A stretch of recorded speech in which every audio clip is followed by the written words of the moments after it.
உறவுகளே, நம்மளோட இன்றைய தொழில் நிலவரம் தான் நம்ம பார்த்துட்ருக்கிறது. அருமையான தொழில் தான். இன்றைக்கி நமக்கு கிடச்சிருக்கிறது 2 மில்க் ஃபிஷ், அதாவது பூ மீன்கள் 2 எண்ணம் கிடச்சிருக்கு.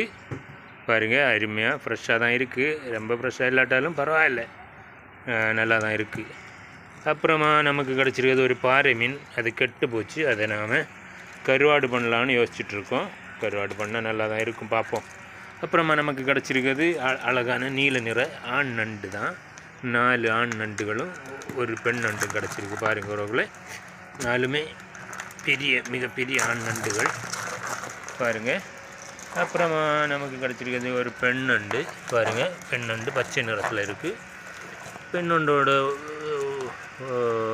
அந்த வயிற்று பகுதி இதழ் ரொம்ப பெருசாக இருக்கும். இதுதான் பெண் நண்டு.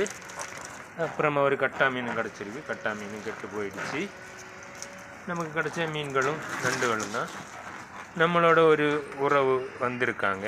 அவங்க ஒரு மீனை நாம் அவங்களுக்கு கொடுத்துடலாம். மீன் கேட்டாங்க. நண்டு வேணுமான்னு கேட்டப்போ வேண்டான்னு சொன்னாங்க. மீன் தான் வேணும்னு கேட்டாங்க. அப்போ நாம் ஒரு மீனை கொடுத்துடலாம். அவர் ஆந்திராக்கார உறவு தான். அவருக்கு கொடுத்துடலாம். ஒரு பூ மீனை கொடுத்துடலாம்.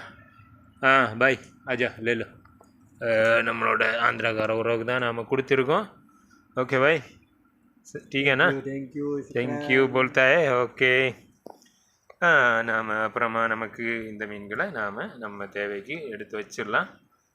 நம்ம ஒரு மீனை பூ மீனை பொரிக்கிறதுக்கு ஏற்ற மாதிரி எடுத்துட்டு, அப்புறமா பாறை மீனை வெட்டி காய போட்டு காஞ்சி நல்லா இருந்தால் அதையும் காணொளி பதிவு பண்ணி உறவுகளை அப்லோட் செய்கிறேன். உறவுகளை, நமக்கு கிடச்ச மீன்கள் நண்டுகளும் இன்றைக்கி அருமையான தொழில் தான்.